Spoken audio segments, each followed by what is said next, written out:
आज के इस वीडियो में कक्षा 10 के प्रश्नावली 3.6 के पहले का तीसरा नंबर क्वेश्चन देखेंगे। क्वेश्चन में दिया है निम्न समीकरणों के युग्मों को रैखिक समीकरणों के युग्म में बदल करके हल कीजिए। समीकरण दिया हुआ है 4/x + 3y = 14 और अगला समीकरण दिया हुआ है 3/x - 4y = 23। देखिए ये समीकरण अभी भिन्न के रूप में है तो इसको पहले रैखिक समीकरण के रूप में बदलेंगे। रैखिक समीकरण के रूप में बदलने के लिए देखिए 4/x को 4 × 1/x लिख सकते हैं, क्योंकि 4 के हर में कुछ नहीं है तो 1 ले सकते हैं। अब 4 को 1 से गुना करेंगे तो 4 हो जाएगा, 1 को x से गुना करेंगे तो x हो जाएगा। तो इसीलिए 4/x को 4 × 1/x लिख सकते हैं। तो देखिए इस समीकरण को ऐसे लिख देंगे 4 × 1/x, प्लस का चिन्ह है तो प्लस का चिन्ह, 3y = 14 है तो बराबर 14। देखिए अब इस समीकरण में है 3/x, तो 3/x को 3 × 1/x लिख सकते हैं। तो अब लिख देंगे 3 × 1/x -4y है तो -4y = 23 है तो बराबर 23। देखिए इस समीकरण में 1/x है और इस समीकरण में भी 1/x है, तो अब 1/x को मान लेंगे। तो अब लिखेंगे माना 1/x बराबर, कोई भी चरपद मान सकते हैं तो हम इसको u मान लेते हैं, तो 1/x को u मान लिए। देखिए ये है 4 × 1/x, 1/x को u माने हैं तो अब 1/x के जगह पे u लिख सकते हैं।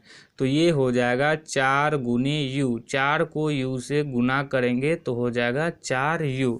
तो अब 4 × 1/x के जगह पे लिख देंगे 4u, प्लस का चिन्ह है तो प्लस का चिन्ह, 3y = 14 है तो बराबर 14। देखिए ये रैखिक समीकरण के रूप का हो गया तो इसको ले लेंगे समीकरण 1। अब 3 × 1/x है, 1/x को u माने हैं तो अब 1/x के जगह पे u लिख सकते हैं। तो अब u लिखेंगे तो ये हो जाएगा 3 × u, 3 को u से गुना करेंगे तो हो जाएगा 3u। तो अब 3 × 1/x के जगह पे लिख देंगे 3u, माइनस का चिन्ह है तो माइनस का चिन्ह, 4u = 23 है तो बराबर 23। देखिए ये भी अब रैखिक समीकरण के रूप में आ गया तो इसको ले लेंगे समीकरण 2। अब इन समीकरणों को आप किसी भी विधि से हल कर सकते हैं। तो चलिए हम इन समीकरण को विलोपन विधि से हल करते हैं। विलोपन विधि से हल करने के लिए अब लिखेंगे समीकरण 1 और समीकरण 2 से। समीकरण 1 है 4u + 3y = 14 और समीकरण 2 है 3u - 4y = 23। देखिए विलोपन विधि से हल करने के लिए किसी एक चरपद को विलुप्त करते हैं। आप चाहे तो u वाले चरपद को भी विलुप्त कर सकते हैं, चाहे तो y वाले चरपद को भी विलुप्त कर सकते हैं। किसी भी चरपद को विलुप्त करने के लिए उसके गुणांक को बराबर करते हैं।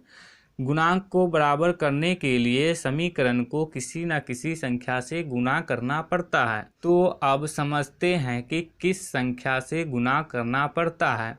यदि आप u वाले चरपद को विलुप्त करना चाहते हैं तो समीकरण 1 के u के गुणांक से समीकरण 2 को गुना कर दीजिए और समीकरण 2 के u के गुणांक से समीकरण 1 को गुना कर दीजिए, तो u वाले चरपद का गुणांक बराबर हो जाएगा। तो देखिए समीकरण 1 में u वाले चरपद का गुणांक है 4, तो समीकरण 2 को गुना कर देंगे 4 से, और समीकरण 2 में u का गुणांक है 3, तो समीकरण 1 को गुना कर देंगे 3 से। तो चलिए अब समीकरण 1 को 3 से गुना करते हैं। 4u को 3 से गुना करेंगे तो हो जाएगा 12u, प्लस का चिन्ह है तो प्लस का चिन्ह। अब 3y को 3 से गुना करेंगे तो हो जाएगा 9y, बराबर का चिन्ह है तो बराबर का चिन्ह। अब 14 को 3 से गुना करेंगे तो हो जाएगा 42। देखिए ये एक अलग समीकरण बन गया, तो इसको ले लेंगे समीकरण 3। अब समीकरण 2 को 4 से गुना करेंगे, तो चलिए अब गुना करते हैं। 3u को 4 से गुना करेंगे तो हो जाएगा 12u, माइनस का चिन्ह है तो माइनस का चिन्ह। अब 4y को 4 से गुना करेंगे तो हो जाएगा 16y, बराबर का चिन्ह है तो बराबर का चिन्ह। अब 23 को 4 से गुना करेंगे तो हो जाएगा 4 तिया 12 का 2, 4 दूना 8 और 1 9, तो 92 हो जाएगा। तो देखिए ये भी एक अलग समीकरण बन गया, तो इसको ले लेंगे समीकरण 4।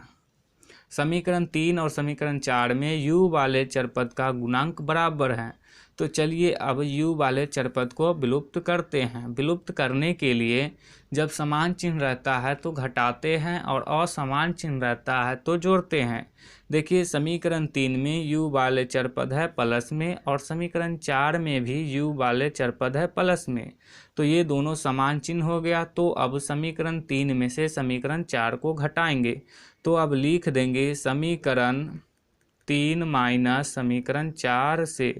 समीकरण 3 है 12u प्लस 9y बराबर 42 और समीकरण 4 है 12u माइनस 16y बराबर 92।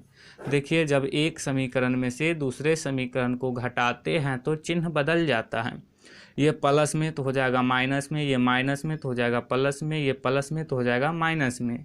अब 12u में से 12u को घटाएंगे तो 0 बच जाएगा, यानी कि ये दोनों कट जाएगा। 9y में 16y को जोड़ेंगे तो हो जाएगा 25y, बराबर का चिन्ह है तो बराबर का चिन्ह। अब 42y में से 92y को घटाएंगे तो हो जाएगा -50, y बराबर हो जाएगा -50/25, ये कट जाएगा 2 से, 25 दूना 50, y बराबर आ गया -2। अब y के मान को समीकरण 1 में भी रख सकते हैं और समीकरण 2 में भी रख सकते हैं, जिससे कि u का मान निकल जाएगा।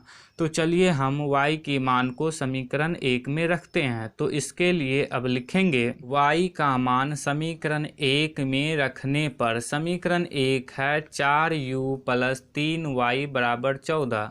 अब y के जगह पे y का मान रखेंगे तो ये हो जाएगा 4u प्लस 3 गुने y का मान है -2, तो y के जगह पे रख दिया -2 बराबर 14।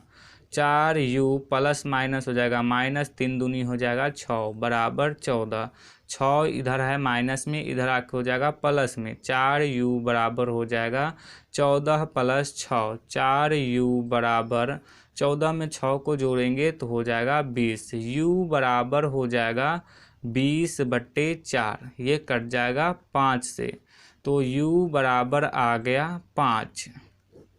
देखिए 1/x को u माने हैं, तो अब लिख देंगे 1/x बराबर u का मान आया है 5, तो अब u के जगह पे u का मान रख देंगे, तो ये हो जाएगा 1/x बराबर 5। देखिए 5 के हर में कुछ नहीं है तो 1 ले सकते हैं, तो 1 ले लिए। अब तिर्यक गुना करेंगे, तो चलिए अब तिर्यक गुना करते हैं। x को 5 से गुना करेंगे तो हो जाएगा 5x, 1 को 1 से गुना करेंगे तो हो जाएगा 1, x बराबर हो जाएगा 1/5, तो x का मान आ गया 1/5 और y का मान आया है -2, तो y बराबर आया है -2, तो y का मान आ गया -2, तो यही हो जाएगा इसका आंसर।